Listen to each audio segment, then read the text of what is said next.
Y como hemos dicho, toda esa parte, que es una parte también amplia, lastimosamente no la vamos a ver porque el tiempo no lo permite, ¿no? O sea, eso ya requeriría de, digamos, de un curso de mayor extensión para poder ver toda esa parte.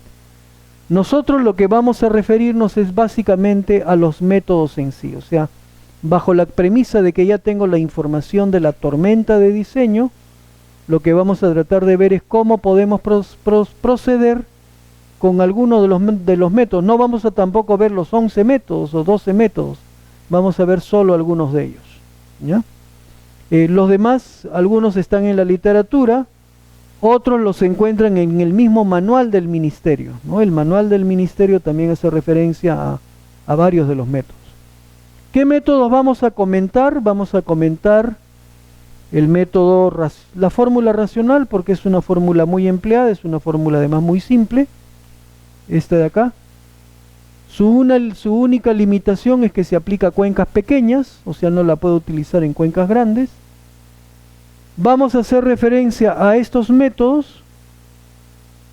¿Por qué referencia a ellos? Porque son métodos locales, son métodos peruanos, y por lo tanto justamente asociados a las características de los ríos peruanos. Y vamos a también hacer referencia al método del hidrograma triangular del Soil Conservation Service, porque este es un método clásico que está en cualquier literatura. Esos son los 5 métodos que vamos a ver, ¿de acuerdo? Los demás ya quedarían para que ustedes los analicen si es que lo requirieran en algún momento, y como digo, están en la literatura, están en el manual del ministerio, están en diferentes fuentes de información, ¿ya? Entonces, bueno, avancemos un poquito. ¿Qué cosa es lo que tenemos entonces? Tenemos en primer lugar, por ejemplo, la fórmula racional. La fórmula racional, ¿qué cosa es lo que dice? Que el caudal que yo quiera, con el que yo quiera determinar, el caudal de diseño que yo quiera determinar, lo obtengo con esta fórmula. C por I por A entre 360. C, coeficiente de escorrentía, I, intensidad de la lluvia de diseño, y A, el área de la cuenca. Como se señala, intensidad de la lluvia de diseño en milímetros por hora, A, el área de la cuenca, que debe estar en hectáreas. Si el área estuviera en kilómetros cuadrados, ya no divido entre 360, sino divido entre 3.6, ¿no? Pero si el área está en hectáreas, dividiré entre 360.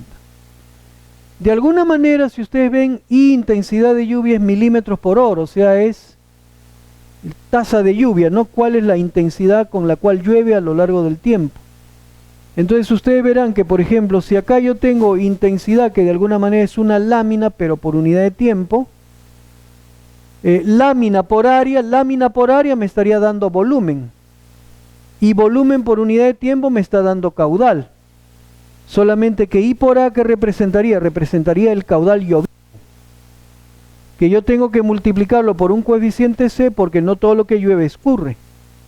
Parte de lo que llueve queda retenido en la vegetación, parte de lo que llueve queda retenido en las depresiones del terreno, parte de lo que llueve se infiltra, parte de lo que llueve incluso se evapora. Entonces no todo va a escurrir. Entonces yo tendría que ver de afectar lo que ha llovido por un coeficiente que es el coeficiente de escurrimiento, ¿no? Ahora, acá hay un tema importante a verlo con cuidado, que es la intensidad de lluvia. Pero esa intensidad de lluvia tiene que ver con todo lo previo, que justamente hemos dicho de lo que por cuestión de tiempo no vamos a tratar. Pero ahí, por ejemplo, muchas veces hay errores muy gruesos, porque muchas veces en informes hidrológicos simplemente el especialista adoptó un valor de I, y muchas veces sin sustento, ¿no? O sea, dice, adopté un valor de I de 40 milímetros por hora. ¿Y por qué 40? ¿Por qué no 30? ¿Por qué no 50? ¿Por qué no 80? ¿Por qué 40? Entonces eso ya nos llevaría a ver todo el tema que hemos mencionado, que es manejar las curvas IDF, determinar el yetograma de la tormenta, determinar la intensidad de lluvia de diseño, ¿no? Entonces, y que es un tema muy importante que muchas veces se analiza mal. O sea, la realidad es que en nuestro país se analiza muy mal este tema, ¿no? Y claro, si yo hago una estimación equivocada de la intensidad de lluvia, resultado de eso, el caudal que calcule va a estar mal. Y eso es lo que muchas veces sucede. Entonces, bueno, ahí habría un tema, como digo, para analizar o ver, que es el tema de la intensidad de lluvia.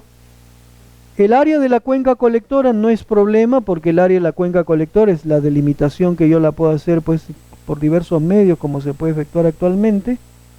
Y lo que quedaría por ver es la determinación de C. A mi gusto, digamos, esta es la tabla más sencilla, pero a la vez la más completa, que permite calcular el valor de C, el coeficiente de escorrentía, que es la tabla de Benítez. Porque esa tabla nos permite ver, de acuerdo a cómo es la cobertura del suelo, ¿no? Si es un suelo desnudo, sin vegetación, si es un suelo con cultivos, si es un suelo con pastos, o es una vegetación densa, tipo un bosque. Y de acuerdo a cómo es el suelo, si el suelo es impermeable, semipermeable o permeable, y tomando en cuenta incluso además la pendiente del terreno, nos permite ver cuál es el valor de C que deberíamos de adoptar, ¿no? Entonces, por ejemplo, si se tratara de una cobertura vegetal dada por pastos, y por ejemplo tuviera un terreno que es semipermeable, y que su pendiente esté entre 5 y 20%, ya puedo ver que el valor de C debería ser 0,45, ¿no? Porque si hablo, por ejemplo, de una cobertura vegetal de pastos, un suelo semipermeable y una pendiente que esté en el orden de 5 a 20%, pues me está llevando a un C de 0,45. Entonces, digamos, el valor de C lo podemos obtener de esta tabla, o también lo podríamos obtener de otra tabla equivalente, que es una tabla también bastante buena, que es la tabla de Bente-Chow, que la tienen acá. Entonces ahí esta tabla igualmente permite también encontrar el valor de C. Es un poco diferente acá la tabla porque distingue entre zonas urbanas y zonas rurales. Igualmente toma en cuenta cómo es la cobertura vegetal, qué tipo de cultivo existe. Toma en cuenta también la pendiente, pero además toma en cuenta el periodo de retorno que yo haya seleccionado para el estudio, y en base a eso se establece el valor de C. Bien, bueno, en cuanto a la intensidad de lluvia, lo que habría que indicar es que la intensidad de lluvia normalmente está vinculada, como ya se señaló, con las curvas de intensidad, duración, frecuencia, o sea, estará asociada a un periodo de retorno y a una duración de la tormenta. ¿Qué duración de la tormenta? La que normalmente corresponde a lo que se conoce como tiempo de concentración de la cuenca. Bueno, esa es la fórmula racional. Esa es la fórmula racional. La fórmula, como se ha visto, es muy simple. Entonces, ahora de todas maneras de repente podríamos pues ir avanzando en algún caso. No sé si por acá hay un ejemplo numérico que nos permita ir viendo pues las fórmulas que vamos a utilizar. Vamos a ver. Geología hidráulica y drenaje.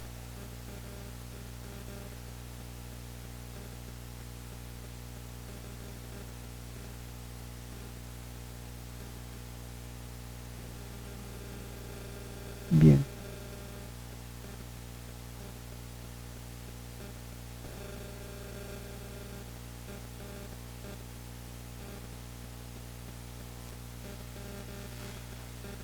Vamos a considerar este caso, que lo vamos a tomar como ejemplo numérico para justamente, digamos, ver de aplicar, digamos, en la práctica las fórmulas que vayamos viendo. Entonces, vamos a partir de alguna información, ¿no? Por ejemplo, vamos a decir tiempo de concentración, que es un parámetro que, bueno, también es importante y del cual no hemos hecho comentario, porque eso se va a requerir ciertamente en los cálculos. Tiempo de concentración de la cuenca. ¿Cómo se define el tiempo de concentración de la cuenca? No sé si alguien lo sabe. ¿Qué es el tiempo de concentración de la cuenca?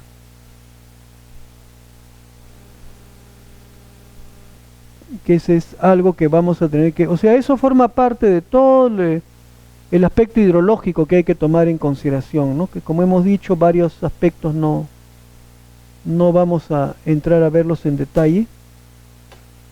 Pero de todas maneras, tomemos en cuenta, por ejemplo, el tiempo de concentración. Si yo tengo una cuenca, digamos acá tengo una carretera,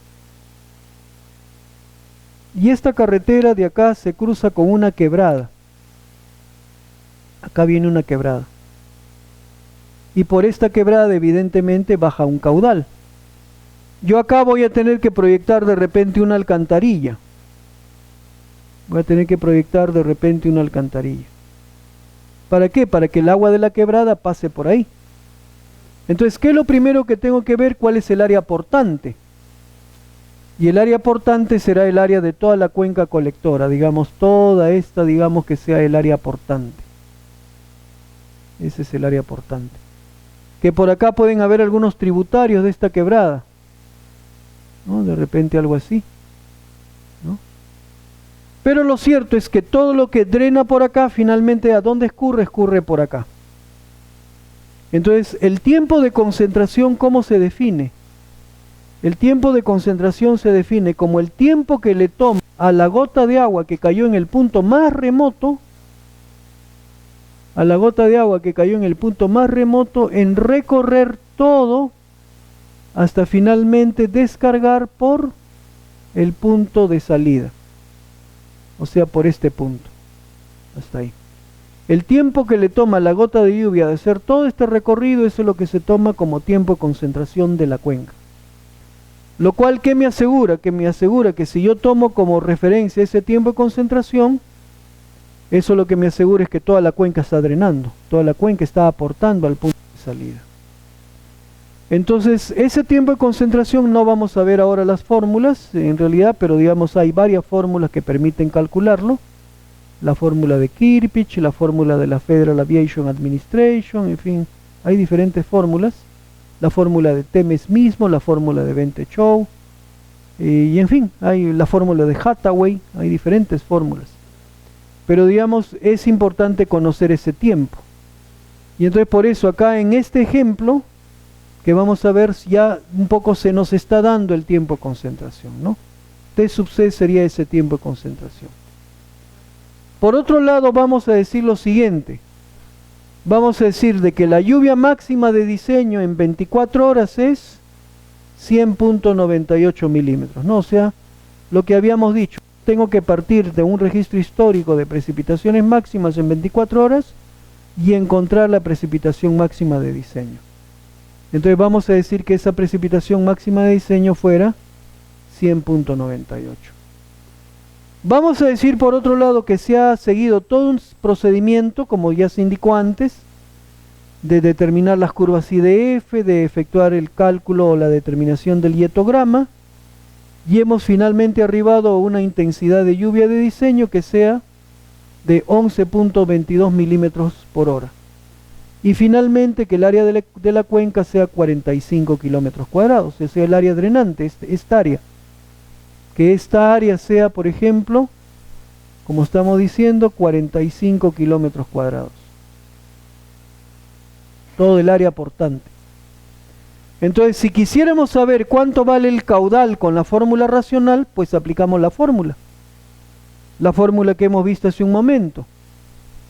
¿Y la fórmula qué nos diría? La fórmula nos diría Q igual a C por I por A entre 360. Vamos a decir que C vale 0.45 con el criterio que vimos antes. I vale, como se ha señalado, que es un dato 11.22. Y el área que sea 45 kilómetros cuadrados, que es 4.500 hectáreas. 4.500 hectáreas. Si hacen el cálculo, ¿qué valor de caudal resulta? Resulta un caudal de 63.11. Sin embargo, acá habría que tener una alerta, porque una cosa que se ha dicho es que la fórmula racional se aplica a áreas de cuenca pequeñas. Y áreas de cuenca pequeñas significa áreas que no superan los 5 o 10 kilómetros cuadrados. Y acá tenemos 45. Entonces, aplicar la fórmula racional significará que yo podría estar incurriendo en un error. No podría estar incurriendo en un error. Eso de alguna manera lo podremos ver a la hora que trabajemos con las otras distribuciones, ¿no? A la hora que, repito, trabajemos con las otras fórmulas que permiten también efectuar cálculos de caudales máximos. Entonces, pero por lo menos con esto ya tenemos una fórmula que es la fórmula racional. Lo que tendríamos que ver luego es la fórmula de Krieger, pero de repente vamos a hacer una pequeña parada de unos 10 minutos, más que nada para tomar un poco de aire o tomar un poco de agua. Tenemos acá adelante fue, digamos, originalmente efectivamente desarrollado por Krieger, pero luego adaptado al territorio peruano por dos especialistas, ¿no? Que son los especialistas que acá se señalan, Wolfgang Trau y Raúl Gutiérrez Irigoyen. El método de Krieger en realidad se basa en el uso de una fórmula muy simple que acá se tiene, donde pueden ver de que el caudal máximo que yo quiera determinar en una cierta cuenca, en la cual no tengo información, en realidad depende de dos variables, depende del área de la cuenca y depende del periodo de retorno. Pero además intervienen unas constantes que ahí aparecen como C1, C2 y unos exponentes que son M y N. Y con eso se completa la fórmula. Entonces la fórmula la tienen ahí arriba, C1 más C2 por el logaritmo de t, por A elevado a la MA, y eso a su vez A elevado a la menos M. Bueno, acá luego se tiene el significado de cada término, caudal máximo en metros cúbicos por segundo, área que tiene que estar en kilómetros cuadrados, t, periodo de retorno que tiene que estar en años, C1 y C2, Mn son constantes. Pero justamente el aporte de estos señores, el aporte de estos investigadores que adaptaron la fórmula de Krieger, fue justamente el establecer estos coeficientes, ¿no? ¿Cuánto tiene que ser C1, C2, M y N? Y para eso, ¿qué fue lo que hicieron? Lo que hicieron fue dividir el territorio peruano en varias regiones, en total en 7 regiones. De tal de que se tiene más o menos lo siguiente. Región 1, la zona norte. Región 2, prácticamente toda la zona de la costa, más o menos hasta la parte, diríamos, la parte más norte, diríamos acá, ¿no? Luego se tiene la zona 3, lo pueden ver por allá, la zona 4, la zona 5, la zona 5, la zona 6 y la zona 7, la zona de selva. Entonces, ¿qué se hizo? Se dividió el territorio, o estos autores dividieron el territorio, repito, en 7 regiones. Y lo que hicieron luego fue para cada región, en base a la investigación que ellos realizaron, establecer cuál es el valor de los coeficientes C1, C2 y de los exponentes M y N. Entonces, esto es lo que ellos determinaron. Entonces, esta tabla es importante tenerla, porque esta tabla nos dice cuáles son las constantes que yo tengo que utilizar de acuerdo a la región en la que me encuentre. Entonces, claro, lo primero que yo tendría que ver es en qué región se encuentra mi cuenca. Y para la región en la que se encuentra mi cuenca, ver cuáles son las constantes que corresponden, ¿no? Entonces, si volviéramos con esto, por ejemplo, al caso que estamos viendo, si volviéramos con esto al caso, repito, que estamos viendo, vamos a decir lo siguiente. Digamos que, por ejemplo, la región se encuentra, que la cuenca se encuentra en la región 4. Si la cuenca se encuentra en la región 4, entonces las constantes son las que acá se pueden observar. C1009, C2036, M124, N0.04. La pregunta sería entonces, ¿cuánto habrá de valer el caudal si es que efectivamente esta cuenca se encuentra, repito, en la región 4 del territorio, ¿no? O sea, y queremos calcular el caudal con la fórmula que ya se dijo, que es la fórmula de Krieger. Región 4, 0.09, 0.36, 1.24, 0.04. Y volvemos a la fórmula. ¿Cuánto saldrá el caudal entonces? Lo pueden calcular.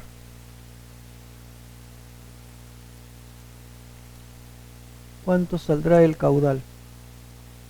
Con la fórmula de Krieger.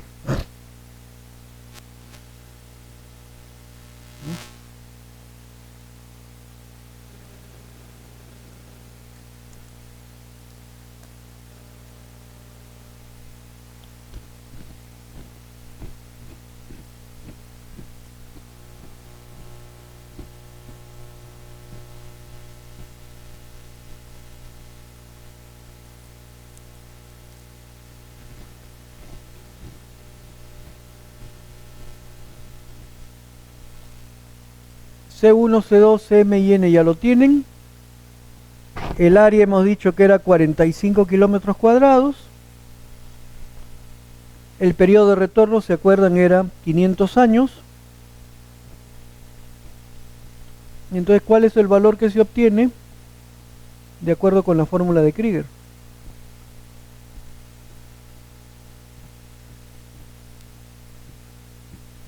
¿Qué caudal obtendríamos con Krieger?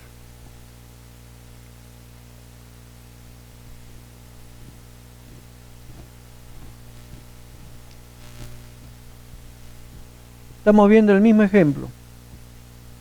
Periodo de retorno 500 años. Área 45 kilómetros cuadrados, acá estaba en hectáreas. Sabemos que la cuenca se encuentra en la región 4 y por lo tanto estas son las constantes. Y simplemente tenemos que ir a la fórmula. ¿Cuánto saldría el caudal?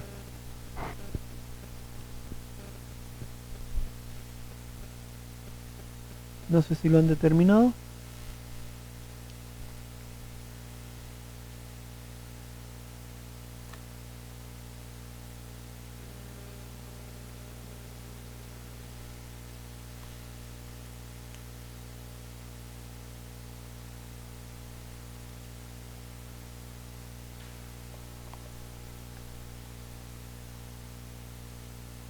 En plazo de valores, el caudal saldría 69,96. ¿No? O sea, simplemente yendo a la fórmula que hemos mostrado, ¿no? La fórmula ya se ha dicho que es esta de acá. C1 más C2 por el logaritmo de t por A elevado a la MA, pero A acá elevado a la menos N. Entonces, primero, ¿qué hay que hacer? Hay que evaluar A a la menos N. El A a la menos N se multiplica por M, con eso tenemos el exponente de A. Se calcula eso, se multiplica por logaritmo de t y eso por la suma de C1 más C2. Deberían de haber llegado al valor, como se señala, de 69,96. 69,96. Entonces, eso sería el resultado según Krieger, ¿no? Ese sería el resultado según Krieger. No sé si alguien ha llegado a este valor. ¿No? Bien. Bueno, vamos a seguir viendo, digamos, estos métodos regionales. Vamos a seguir, repito, viendo estos métodos regionales. Entonces, lo que vamos a tratar más bien de ver ahora es el método del ILA. Y de repente lo que tendríamos que hacer en primer término es comentar en qué se basa el método del ILA. El método del ILA o el método del estudio de la hidrología del Perú.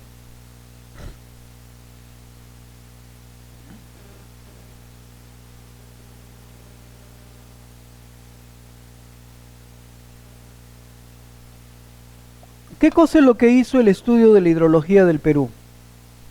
El estudio de la hidrología del Perú estudió numerosas cuencas del territorio, ¿no? Una cantidad muy grande de cuencas. Esto se hizo en la década del 80. Más o menos, la publicación de este estudio se efectuó en el año 83. Pero digamos, en realidad, en los años previos, en la década del 80, al comienzo de los 80, se estudió numerosas cuencas en el territorio. O sea, la gente que participó de ese proyecto, como digo, estudió en numerosas cuencas. Entonces, por ejemplo, qué sé yo, estudiaron una, digamos, de cada cuenca que estudiaron, ¿qué cosa es lo que determinaron? Determinaron en general dos cosas en ese estudio. Determinaron lo que ellos llamaron U10 y U20.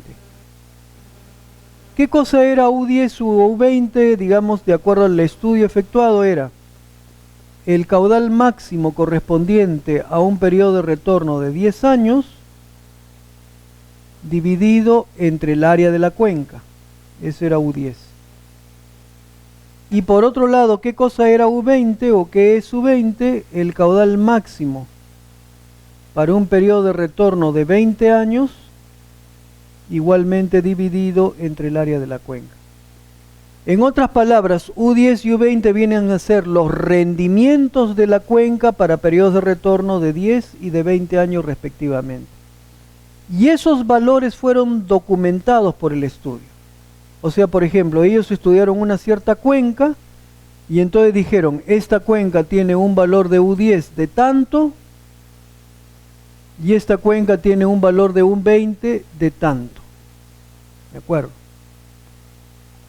Entonces, claro, con eso, por ejemplo, yo podría decir, bueno, pero si yo quisiera, por ejemplo, no el caudal para 10 años ni 20 años, sino para 500 años, como es el ejemplo que estamos viendo, ¿cómo tendríamos que hacer?